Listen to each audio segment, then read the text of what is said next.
Welcome students, कैसे हैं आप सभी लोग। आपका अपने चैनल क्विक स्मार्ट टिप्स में बहुत बहुत स्वागत है। तो कैसी चल रही है आपकी सीटेट साइंस की तैयारी। मुझे लग रहा है तैयारी आपकी बिल्कुल फुल हो गई होगी, क्योंकि हमने सब कुछ अच्छे से कवर कर लिया है।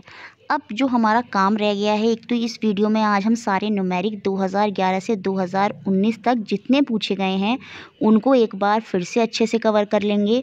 और इसके बाद सिर्फ आपकी पेडागोजी की मैराथन रह जाएगी, जिसमें हम 2011 से 2019 तक के सारे क्वेश्चन कवर कर लेंगे। और उसके बाद आपका सारा सिलेबस अच्छे से कवर हो जाएगा। सिर्फ आपको रिवीजन करना है और आप देखेंगे आप सीटेट साइंस में बहुत अच्छा स्कोर करेंगे। तो पेडागोजी को लेके परेशान ना हो, अब हम आगे सिर्फ पेडागोजी ही करेंगे और मैं बहुत अच्छे से आपको पेडागोजी करा दूंगी।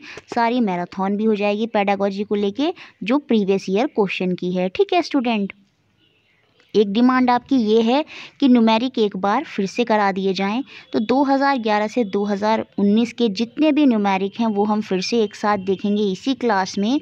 और मैं आपको 100% गारंटी के साथ बोल रही हूँ कि इनमें से ही कोई आपका एक दो न्यूमेरिक इन्हीं में से आने वाले हैं।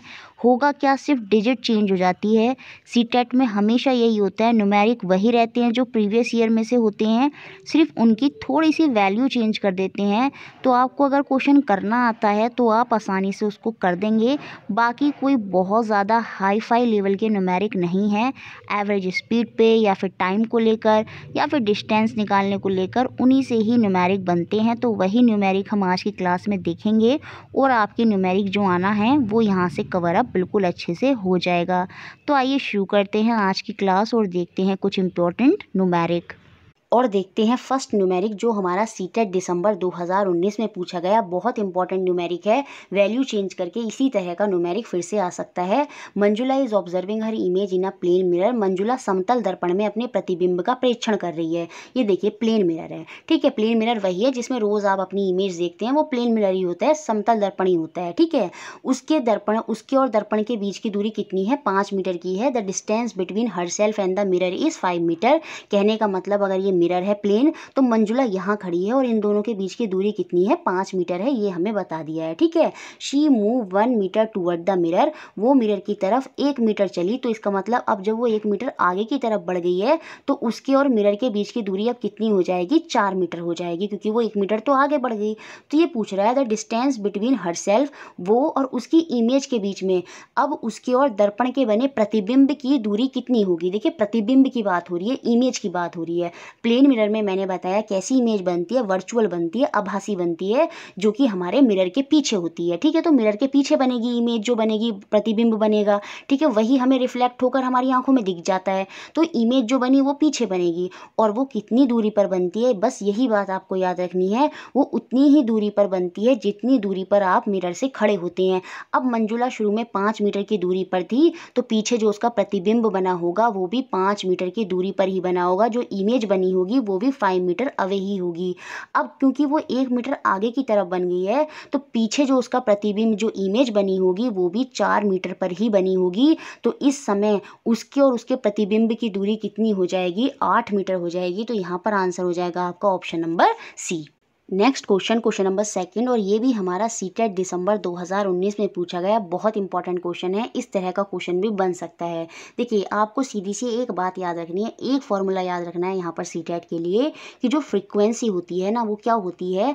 दोलन बटे समय होती है, ऑसिलेशन अपॉन टाइम होती है। कि किसी चीज़ ने कितने ऑसिलेशन करे, कितने दोलन, कितने चक्कर लगाए और कितने समय में लगाए, कितने टाइम में लगाए, वही आपकी फ्रीक्वेंसी होती है, आवृत्ति होती है। तो यहाँ पर हमें फ्रीक्वेंसी का फॉर्मूला याद रखना है। फ्रीक्वेंसी क्या है? मैंने बहुत बार बताया है, फ्रीक्वेंसी होती है आपकी ऑसिलेशन अपॉन टाइम, दोलन बटे समय। बस अगर इतनी बात पता है तो आप यहाँ पर कोई भी न्यूमेरिक गलत कर नहीं आएंगे। क्वेश्चन देखते हैं। A pendulum oscillate 30 time in 3 second, which of the statement below is correct. कोई लोलक 3 सेकेंड में 30 दोलन करता है, नीचे दिए गए कौन सा कथन सही है? यहाँ पर आवर्त काल भी पूछा है ऑप्शन में और आवृत्ति भी पूछी है। तो अब हम सबसे पहले फ्रीक्वेंसी ही निकालेंगे, आवृत्ति को निकालेंगे वो क्या होगी। मैंने क्या बताया, आवृत्ति क्या होती है, दोलन बटे समय होती है, ऑसिलेशन अपॉन टाइम होती है। वो कितने ऑसिलेशन कर रहा है, कितने दोलन कर रहा है, 30 दोलन कर रहा है, तो ऑसिलेशन तो ऊपर आ गया। और कितने समय में कर रहा है, 3 सेकेंड में कर रहा है, तो ऑसिलेशन अपॉन टाइम हो जाएगा, वही हमारी आवृत्ति होती है, फ्रीक्वेंसी होती है। अब हम इसको कट करेंगे तो ये कितनी हो जाएगी, 10 हर्ट्ज हो जाएगी। अब आपको ये भी याद रखना है, जो फ्रीक्वेंसी का मात्रक होता है वो क्या होता है, हर्ट्ज होता है। तो आपकी फ्रीक्वेंसी कितनी निकल कर आ गई, 10 हर्ट्ज निकल कर आ गई। और ऐसा हमारा ऑप्शन नंबर सेकंड में ही दे रखा है, तो यही हमारा सही हो जाएगा। अब बात हो रही है यहाँ पर आवर्तकाल की। देखिए फ्रीक्वेंसी क्या थी, ऑसिलेशन अपॉन टाइम, तो टाइम के विपरीत चल रही है ये, टाइम जितना होगा उसका रिवर्स कर देंगे। तो अब अगर हमें टाइम पीरियड निकालना है तो वो क्या हो जाएगा, फ्रीक्वेंसी का उल्टा हो जाएगा, 1 अपॉन फ्रीक्वेंसी हो जाएगा। ये भी आप याद रखेंगे अगर अभी हमने ऑसिलेशन को हटा दिया है। तो यहाँ पर जब हम टाइम पीरियड निकालेंगे तो वो क्या होगा, 1 अपॉन फ्रीक्वेंसी होगा।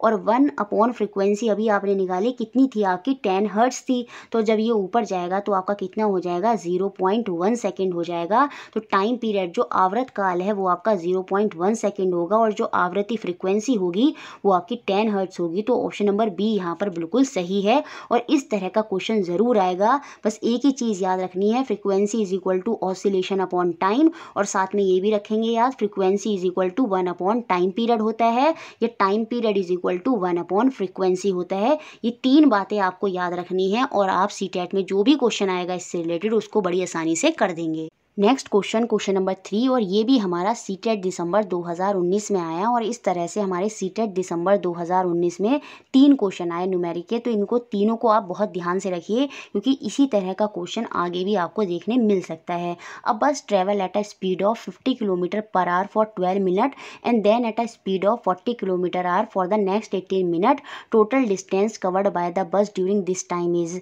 कोई बस अपनी यात्रा के पहले 12 मिनट 50 किलोमीटर प्रति घंटा की चाल से और अगले 18 मिनट 40 किलोमीटर प्रति घंटा की चाल से चलती है। इस समय की अवधि पर बस कुल कितनी दूरी तय करती है। यहाँ पर डिस्टेंस पूछ रहा है। अब देखिए यहाँ पर भी एक फॉर्मूला याद रखना है, स्पीड होता है आपका डिस्टेंस अपॉन टाइम, हिंदी में बोलूँ तो चाल होता है आपका दूरी बटे समय। बस इतनी बात आपको याद है तो ये क्वेश्चन भी आप बड़े आसानी से कर देंगे, चाहे थोड़ा बहुत घुमा दिया जाए कोई मतलब नहीं है। अब यहाँ से मैं डिस्टेंस भी निकाल सकती हूँ, दूरी भी निकाल सकती हूँ। तो यहाँ से मेरा डिस्टेंस क्या हो जाएगा, ये टाइम ऊपर चला जाएगा, स्पीड के साथ मल्टीप्लाई हो जाएगा, तो ये मेरा डिस्टेंस दूरी का फॉर्मूला हो गया। दूरी क्या हो गया हमारा, चाल इंटू समय हो गया, स्पीड इंटू टाइम हो गया। तो यहाँ पर डिस्टेंस ही पूछ रहा है तो हमें इसी फॉर्मूले का काम करना होगा। शुरू में देखिए कोई बस चल रही है तो शुरू के 12 मिनट में उसकी चाल कितनी है, 50 किलोमीटर प्रति घंटा है, और बाद में जो है 18 मिनट में उसकी 40 किलोमीटर प्रति घंटा है। तो टोटल डिस्टेंस पता करना है, तो शुरू का डिस्टेंस हम निकाल लेते हैं। ये मिनट में है, ये घंटे में है, तो हम इसको भी चेंज करेंगे। देखिए शुरू में उसने कितना डिस्टेंस कवर किया होगा 12 मिनट में, जब वो 50 किलोमीटर प्रति घंटा से चल रही होगी, तो डिस्टेंस हमारा स्पीड इंटू टाइम होगा। तो यहाँ पर हम 50 इंटू 12 करेंगे। 12 क्योंकि मिनट में है और ये किलोमीटर प्रति घंटा है, आर है, तो इसको हम आर बनाने के लिए 60 से डिवाइड कर देंगे। तो ये 0 से 0 कट जाएगा, 6 2 जा 12 हो जाएगा, और ये 5 से 2 की मल्टीप्लाई करेंगे तो आपका कितना निकल कर आ जाएगा, 10 किलोमीटर आपका निकल कर आ जाएगा। जो शुरू में जब वो 50 किलोमीटर प्रति घंटा से चल रहा था तो उस समय 12 मिनट में उसने कितना डिस्टेंस कवर किया, आपका 10 किलोमीटर का डिस्टेंस कवर किया। अब बाद में देखते हैं कि उसने कितना डिस्टेंस कवर किया। बाद में उसकी स्पीड कितनी है, 40 किलोमीटर प्रति घंटा है, और उसने उसको कितने समय में किया है, 18 मिनट में किया है। तो यहाँ पर भी जो हम दूरी होगी वो निकालेंगे, क्योंकि ये मिनट में है तो पहले हम इसे आर में कर लेंगे, घंटे में कर लेंगे। ये 0 से 0 कट गया, 6 3 जा 18 हो गया, और 4 की जब 3 से मल्टीप्लाई करेंगे तो वो आपका कितना आ जाएगा, 12 किलोमीटर हो जाएगा। तो बाद में उसने कितना डिस्टेंस कवर किया, आपका 12 किलोमीटर का डिस्टेंस कवर किया। तो कुल डिस्टेंस, कुल दूरी कितनी हो जाएगी, वो शुरू के 10 और बाद के 12 हम इसमें जोड़ देंगे, तो ये हमारी हो जाएगी 22 किलोमीटर। तो ऑप्शन नंबर सेकंड यहाँ पर, ऑप्शन नंबर बी यहाँ पर बिल्कुल सही हो गया। नेक्स्ट क्वेश्चन नंबर 4, और ये हमारा सीटेट जुलाई 2019 में पूछा गया। 3.7 kg of fuel is completely burn to give off 1.665 into 10 to the power 8 joule of energy. जब हम किसी ईंधन, कितने केजी का ईंधन है, 3.7 kg का ईंधन है, जिसको दहन करने पर कितनी ऊर्जा, कितनी एनर्जी मिलती है हमें, 1.665 into 10 to the power 8 joule की हमें एनर्जी मिल जाती है। तो यहाँ पर याद रखिए एनर्जी, ऊर्जा का जो मात्रक है वो जूल ही है, तो हमें कैलोरीफिक वैल्यू बतानी बतानी है इस फ्यूल की, वो भी स्टैंडर्ड यूनिट में, मानक मात्रों में हमें इस ईंधन का ऊष्मीयमान बताना है। देखिए स्टैंडर्ड यूनिट जो होती है, एसआई यूनिट होती है कैलोरीफिक वैल्यू की, वो कितनी होती है, किलो जूल पर केजी होती है। और ये क्वेश्चन भी काफ़ी बार बना है, तो याद रखिए कितनी होती है, किलो जूल पर केजी। अब क्योंकि ये जूल में है तो सबसे पहले हम इसे किलो जूल में कन्वर्ट करेंगे। और 1 किलो जूल में कितने जूल होते हैं, याद रखिए 1 किलो जूल में 1000 जूल होते हैं। और 1 जूल में कितने हो जाएंगे, ये 1000 नीचे आ जाएगा, तो 1 जूल में आपके 1/1000 किलो जूल होंगे, याद रखिए। तो हमें जूल से किलो जूल ही बनाना है, तो हमें इसकी मल्टीप्लाई किससे करनी होगी, 1/1000 से करनी होगी। तो 1.665 इंटू 10⁸ और हमें फिर इसकी मल्टीप्लाई किसने करनी है, 1/1000 से करनी है। क्यों, क्योंकि हमें इसे किस में कन्वर्ट करना है, किलो जूल में कन्वर्ट करना है। यहाँ से भी पॉइंट हटेगा तो नीचे फिर से एक और 1000 आ जाएगा, नीचे कितनी हो गई, 10⁶ हो जाएगी, क्योंकि 6 जीरो हो गए तो 10⁶ हो गई। 10⁶ से इसके भी 6 जीरो कट जाएंगे, तो यहाँ पर ऊपर कितने जीरो बचेंगे, खाली जो जीरो बचेंगे वो 2 बचेंगे, तो ऊपर जो हो जाएगा वो भी आपका 10⁻, कितना हो जाएगा, 2 हो जाएगा। तो फाइनल जो हमारा किलो जूल में निकल कर आएगा वो कितना आएगा, 1665 इंटू 10⁻² किलो जूल। और अब हमारा ये कन्वर्ट हो गया। अब हमें कैलोरीफिक वैल्यू निकालनी है, तो वो क्या होती है, किलो जूल पर केजी, तो नीचे केजी आएगा, कितना केजी का ईंधन था हमारा, 3.7 केजी का हमारा ईंधन था। यहाँ से पॉइंट हटेगा तो ऊपर फिर से ये 2 की जगह कितना हो जाएगा, 3 हो जाएगा, क्योंकि 10 ऊपर पहुँच जाएगा, ठीक है।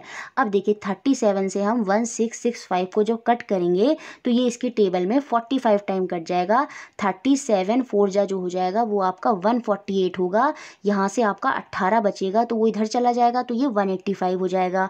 और 37 5 जो होगा वो आपका 185 ही होगा, तो ये हमारा 45 हो गया। और यहाँ पर हमारे कितने ज़ीरो हैं पावर में, 3 ज़ीरो हैं, तो जब 3 ज़ीरो की इसके साथ मल्टीप्लाई हो तो ये हमारा 45 इंटू 1000 हो जाएगा। तब हमारा हो जाएगा, जब हम इसकी 45 की 1000 से मल्टीप्लाई करेंगे तो ये हमारा 45,000 हो जाएगा। तो ऑप्शन नंबर डी यहाँ पर बिल्कुल सही है।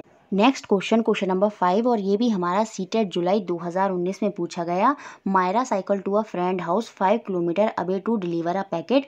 मायरा किसी पैकेट को पहुंचाने के लिए 5 किलोमीटर की दूरी पर अपनी सहेली के घर साइकिल से चलकर जाती है। She goes eight a speed of 12 kilometre per hour and return eight a speed of 8 kilometre per our. जाते समय तो उसकी चाल कितनी है, 12 किलोमीटर प्रति घंटा, और लौटते समय उसकी चाल कितनी है, 8 किलोमीटर प्रति घंटा। तो हमें उसकी एवरेज स्पीड बतानी है पूरी ट्रिप की, समस्त यात्रा की हमें औसत चाल बतानी है। और जो औसत चाल एवरेज स्पीड होती है उसका फॉर्मूला होता है total distance upon total time, पूरी कुल दूरी बटे कुल समय, ये याद रखिए। वैसे भी स्पीड का फॉर्मूला डिस्टेंस अपॉन टाइम होता है, एवरेज में सिर्फ इतना अंतर आ जाता है, ऊपर कुल दूरी हो जाती है और नीचे भी आपका क्या हो जाता है, कुल समय हो जाता है। जाते वक्त भी वो 5 किलोमीटर ही गई है और आते वक्त भी वो सेम उसी रास्ते पर वापस आई है, तो आते वक्त भी कितना किलोमीटर गई है, 5 किलोमीटर। तो यहाँ पर हमारा टोटल डिस्टेंस तो बड़ी आसानी से निकल गया, वो कितना हो गया हमारा 10 हो गया। अब हमें बात करनी है किसकी, समय की, हमारे टाइम की। देखिए स्पीड का फॉर्मूला क्या होता है, डिस्टेंस अपॉन टाइम, दूरी बटे समय। तो ऐसे ही हम यहाँ से समय का फॉर्मूला निकाल सकते हैं, तो वो कितना हो जाएगा, डिस्टेंस अपॉन स्पीड, दूरी बटे चाल। तो उसी को रख के हम अपना क्या निकालेंगे, टाइम निकालेंगे। तो डिस्टेंस तो हमारा 10 है, अब टाइम निकालेंगे। देखिए शुरू में वो चली कितना, 5 किलोमीटर, और उस समय उसकी चाल कितनी थी, 12। तो समय कितना हो गया, दूरी बटे चाल हो गया, तो 5/12 हो गया। बाद में आपका डिस्टेंस तो दूरी तो 5 ही रहेगी, लेकिन जो उसकी चाल है वो कितनी है, 8 हो गई है। तो इस समय आपका समय कितना हो जाएगा, 5/8 हो जाएगा, दूरी बटे चाल हो गया। नीचे पूरा कुल समय निकालने के लिए अब हमें इन दोनों को क्या करना होगा, जोड़ना होगा। तो हम एलसीएम लेंगे, वो कितना आएगा हमारा, 24 आएगा। तो 12 2 जा 24, 5 2 जा 10 और 8 3 जा 24, 3 5 जा 15। तो नीचे जब हमने ऐड करा तो ये आपका क्या बन जाएगा, 25/24 बन जाएगा। तो टोटल डिस्टेंस तो आपका 10 है और टोटल समय कितना हो गया, 25/24 हो गया। और जब हम इसको ऊपर लेकर जाएंगे तो ये क्या हो जाएगा, 10/25 इंटू 24, क्योंकि नीचे वाला 24 जो है वो ऊपर आ जाएगा रेसिप्रोकल होके। अब हम इसको कट करेंगे, 5 2 जा 10, 5 5 जा 25, ठीक है। और ये 24 इंटू 2 कर देंगे, 24 इंटू 2 आप जब करेंगे तो ये कितना हो जाएगा आपका 48 की डिवाइड जब आप 5 से करेंगे तो कितना आएगा, 9.6 आएगा। तो ऑप्शन नंबर ए यहाँ पर बिल्कुल सही है। नेक्स्ट क्वेश्चन नंबर 6, और ये बिल्कुल वैसा ही है जैसे हमने क्वेश्चन नंबर 1 करा था, और ये भी हमारा सीटेट में आया है। Ritu is standing in front of a plane mirror. Ritu एक समतल दर्पण के सामने खड़ी है। The distance between Ritu and her image is 10 metre. उसके और उसके प्रतिबिंब के बीच की दूरी 10 मीटर है। उस क्वेश्चन में मंजुला और मिरर की दूरी दी थी, लेकिन यहाँ पर रितु और उसके इमेज प्रतिबिंब की दूरी दी है जो कि 10 मीटर है। यदि वह दर्पण की ओर 2 मीटर चले, if she move 2 metre toward the mirror, then the distance between the Ritu and her images, तो रितु और उसके प्रतिबिंब के बीच की दूरी कितनी होगी ये हमें बताना है। अब देखिए यहाँ पर कोई मिरर रहा होगा, यहाँ पर रितु रही होगी और यहाँ पर उसका कोई प्रतिबिंब बना होगा, और यहाँ पर रितु और उसके प्रतिबिंब इन दोनों के बीच की दूरी टोटल हमें ये कितनी बता दी है, 10 मीटर बता दी है। जब ये 10 मीटर है तो जो प्रतिबिंब है वो भी उतनी दूरी पर ही बनता है जितनी दूरी पर आप खड़े होते हैं, तो हम इसको आधा आधा बांट लेंगे। इसका मतलब रितु मिरर से जो है वो 5 मीटर रही होगी और उसका प्रतिबिंब पीछे 5 मीटर बना होगा, तभी तो टोटल दूरी उसकी और उसकी प्रतिबिंब इमेज के बीच की कितनी होगी, 10 मीटर होगी। अब रितु ने क्या करा, जब उसकी 10 मीटर की दूरी है वो 2 मीटर मिरर की तरफ को बढ़ गई, तो यहाँ से भी 2 मीटर बढ़ी, तो इसका मतलब अब यहाँ पर वो कितना आ गई होगी, 3 मीटर रह गई होगी। तो पीछे की तरफ से भी 2 मीटर जो है वो कम हो जाएगा, तो यहाँ भी 3 मीटर रह गई होगी। तो अब और उसकी इमेज के बीच की दूरी कितनी होगी, यहाँ से यहाँ तक की वो आपकी 6 मीटर होगी। तो ऑप्शन नंबर डी यहाँ पर बिल्कुल सही है। नेक्स्ट क्वेश्चन नंबर 7, और यहाँ पर हमने जितने भी क्वेश्चन कराए हैं वो सारे के सारे सीटेट में आए हैं। An object is vibrating eight 5000 hertz, the time period of the sound produces. कोई वस्तु 5000 हर्ट्ज पर कंपन कर रही है, उत्पन्न ध्वनि का आवर्त काल बताना है। फॉर्मूला अगर याद है तो मैंने बताया था, फ्रीक्वेंसी कितना होता है, 1 टाइम पीरियड होता है। सेम ऐसे ही टाइम पीरियड क्या होता है, वो भी आपका 1 फ्रीक्वेंसी होता है। तो यहाँ पर आवर्त काल टाइम पीरियड ही पूछा है, वो कितना हो जाएगा आपका 1 फ्रीक्वेंसी हो जाएगा। फ्रीक्वेंसी यहाँ पर हमें बता दी है, और मैंने फ्रीक्वेंसी का मात्रक भी बताया, उसको पहचानना बहुत आसान है। हर्ट्ज होता है तो वो हमारी 5000 है। तो हमारा टाइम पीरियड जो हमारा आवर्त काल है वो कितना हो जाएगा, 1/5000 हो जाएगा। अब हमें देखना है किस ऑप्शन में ऐसा है। जब मैं पहले ऑप्शन की बात करूँ तो इसको जब मैं लिखूंगी तो ये 5 और 3 पॉइंट है, तो जब ये पॉइंट हटेंगे तो नीचे आपका 1000 आ जाएगा, और जब मैं इसको कट करूंगी तो 5 1 जा 5, 5 2 जा 10, ये तो 1/200 हो जाएगा। और जबकि हमारा टाइम पीरियड कितना आना चाहिए, 1/5000 आना चाहिए। सेकंड ऑप्शन की मैं बात करूं तो मैं इसको जब खोलूंगी तो ये 2 अपॉन नीचे कितने जीरो आएंगे, 4 जीरो आ जाएंगे, क्योंकि पॉइंट कितने के बाद है, 4 के बाद है। तो नीचे कितना आ जाएगा आपका 10000 हो जाएगा। और जब मैं इसको कट करूंगी तो 2 5 जा 10 और नीचे 3 जीरो हो जाएंगे, और इससे क्या बन जाएगा आपका 1/5000 बन जाएगा। और यही हमारा टाइम पीरियड था। तो ऑप्शन नंबर सेकेंड यहाँ पर बिल्कुल सही है। Next question number 8, if the frequency of a simple pendulum is 2 hertz, how many oscillation will it complete in 16 second. यदि एक सरल लोलर की आवृत्ति आपकी फ्रीक्वेंसी होती है वो 2 हर्ट्ज है, तो ये 16 सेकंड में कितने दोलन करेगा। फॉर्मूला याद है, फिर से आप इसको बड़ी आसानी से कर देंगे। फॉर्मूला क्या बताया था मैंने, फ्रीक्वेंसी इज इक्वल टू क्या होता है, ऑसिलेशन अपॉन टाइम होती है। आवृत्ति क्या होती है, दोलन बटे समय होता है। तो हमें आवृत्ति, हमारी फ्रीक्वेंसी हमें पता है वो कितनी है, 2 हर्ट्ज है। ऑसिलेशन हमें पता नहीं है, वो हमें निकालना है, और समय हमें पता है आवर्त काल कितना है हमारा, 16 सेकंड है। और जब ये 16 ऊपर जाएगा इसके साथ मल्टीप्लाई हो जाएगा तो 16 टू जा आपका कितना हो जाएगा, 32 हो जाएगा। तो जो हमारा ऑसिलेशन है, दोलन है, वो कितना हो जाएगा, 32 दोलन हो जाएंगे। तो ऑप्शन नंबर सेकंड यहाँ पर बी बिल्कुल सही है। नेक्स्ट क्वेश्चन नंबर 9, जो कि हमारा फिर से एवरेज स्पीड औसत चाल से है। तो यहाँ से ये कंफर्म होता है कि सीटेट में पैटर्न यही रहता है क्वेश्चनों का, सिर्फ उनकी वैल्यू चेंज होती हैं। अब bus cover the first 10 kilometre of it journey at an average speed of 40 kilometre per hour and the remaining 45 kilometre at an average speed of 60 kilometre per hour. कोई बस अपनी यात्रा की पहली 10 kilometre की दूरी 40 किलोमीटर प्रति घंटा की औसत चाल से और शेष 45 किलोमीटर की दूरी 60 किलोमीटर प्रति घंटा की औसत चाल से तय करती है। The average speed of the bus for it total journey is, बस की संपूर्ण औसत चाल एवरेज स्पीड हमें बतानी है, वो हमारी कितनी होती है, total distance upon total time होती है। तो शुरू में उसने 10 किलोमीटर कवर करे, बाद में उसने कितना कवर किया है, 45 किलोमीटर कवर किया है। तो टोटल डिस्टेंस जो होगा, जब हम 45 में 10 जोड़ेंगे, 45 में 10 जोड़ेंगे, तो हमारा टोटल डिस्टेंस तो आपका 55 निकल कर आ जाएगा। अब हमें फिर से टाइम निकालना है, और टाइम का मैंने फॉर्मूला क्या क्या बताया था, डिस्टेंस अपॉन स्पीड, दूरी बटे चाल होता है। तो शुरू में दूरी 10 थी और उस समय उसकी स्पीड चाल कितनी थी, 40 थी। बाद में उसकी दूरी कितनी है, 45 है, और चाल कितनी है आपकी, 60 है। तो ये 0 से 0 कट गया, ये तो 1/4 हो गया। सेम ऐसे यहाँ पर ये भी कट जाएगा। 15 3 जा 45 और 15 4 जा 60 हो जाएगा। तो ये भी आपका 3/4 हो जाएगा। तो नीचे अब हमारा कितना आ जाएगा, 55/1/4, और ये भी हमारा कट के कितना हो गया, 3/4 हो गया।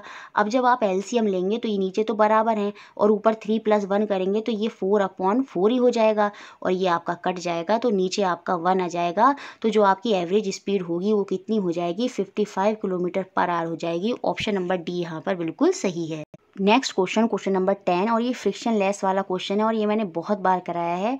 An object of mass 6 kg, एक ऑब्जेक्ट है उसका द्रव्यमान 6 kg है, sliding on a friction less horizontal surface, किसी घर्षण रहित क्षैतिज पृष्ठ पर 3 मीटर प्रति सेकंड की एक समान चाल से फिसल रहा है। यूनिफॉर्म स्पीड है आपकी 3 मीटर पर सेकंड।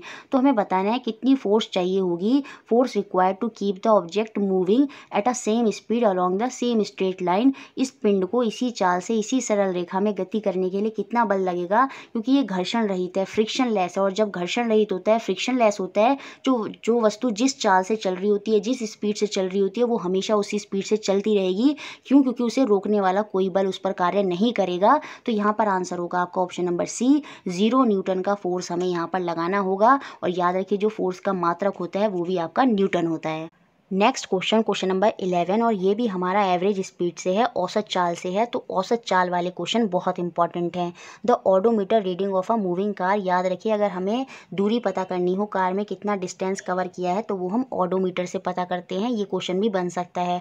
तो जब कार चली है सुबह 8 बजे, तो उस समय ऑडोमीटर में रीडिंग कितनी थी, 36540, और जब 10 बज गए, 2 घंटे तक जब वो लगातार चलती रही, तो ऑडोमीटर में रीडिंग कितनी हो गई, 3 4 × 6 kilometre. If the car is moving on a zigzag path, जो कार जो है वो टेढ़े मेढ़े आसमान चाल से गति कर रही है, टेढ़े मेढ़े पथ पर आसमान चाल से गति कर रही है, तब हमें उसकी एवरेज स्पीड, औसत चाल बतानी है, वो भी किस में, मीटर प्रति सेकंड में। ठीक है, अब देखिए हम यहाँ पर डिस्टेंस निकालेंगे, वो कैसे, ऑडोमीटर की रीडिंग को माइनस करके। देखिए बाद में जो रीडिंग देखी गई ऑडोमीटर में वो इतनी थी, और स्टार्टिंग में जो रीडिंग थी वो कितनी थी, 36540। अब जब हम इन दोनों को माइनस कर देंगे तो हमें डिस्टेंस पता चल जाएगा। 6 में से 0 माइनस करेंगे 6, और 6 में से 4 माइनस करेंगे 2, और 6 में से 5 माइनस करेंगे 1। तो ये तो हमारे इधर दोनों 0 0 हो जाएंगे। तो हमारा जो डिस्टेंस है, जो दूरी है, जो कार ने चली, वो कितनी हो गई, 126 हो गई।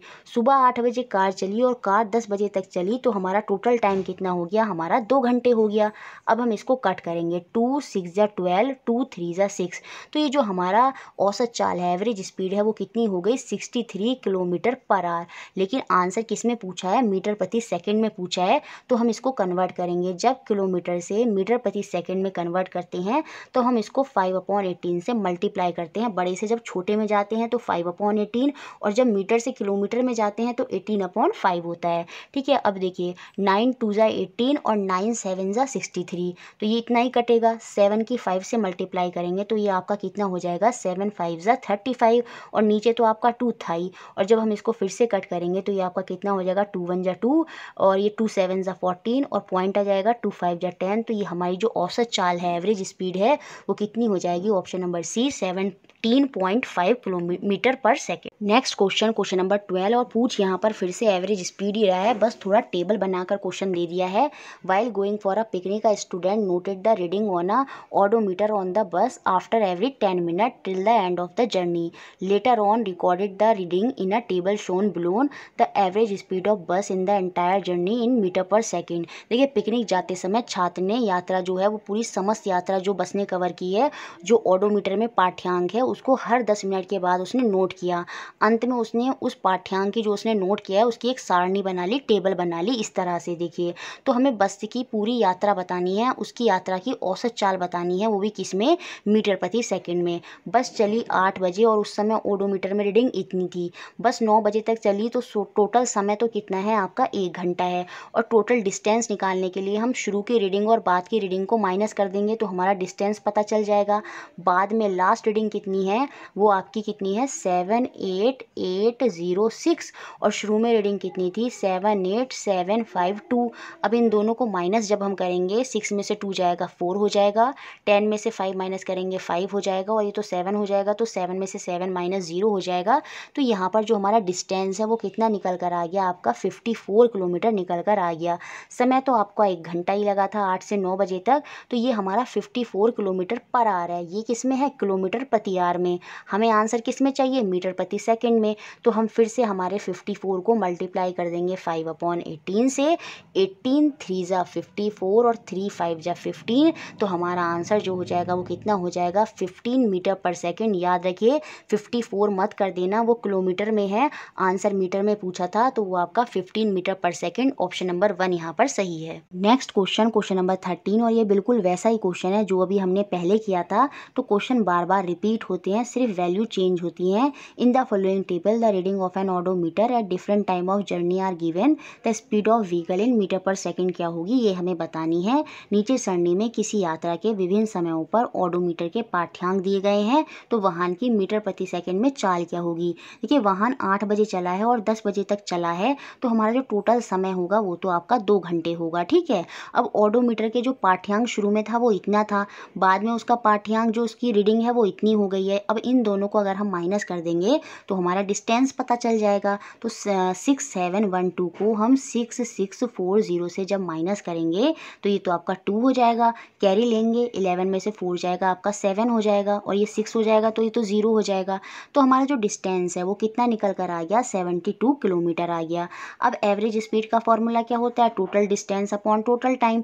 टोटल डिस्टेंस आपका 72 है, टोटल टाइम कितने घंटे लग रहे हैं 2 घंटे। तो यहाँ पर जब हम इसको कट करेंगे 2 3 जा 6 और 2 6 जा 12, तो ये हमारा निकल कर आ गया 36 किस में किलोमीटर पर आवर में। तो ऑप्शन नंबर 4 फिर से मत कर देना, 36 को हमें मीटर पर सेकंड में कन्वर्ट करना है। उसके लिए हम इसे 5/18 से मल्टीप्लाई करेंगे, 18 2 जा 36 हो जाएगा और फिर से हम जब 2 की 5 से मल्टीप्लाई करेंगे तो 5 2 जा 10 हो जाएगा। तो ऑप्शन नंबर 1 यहाँ पर बिल्कुल सही होगा, 10 मीटर पर सेकेंड।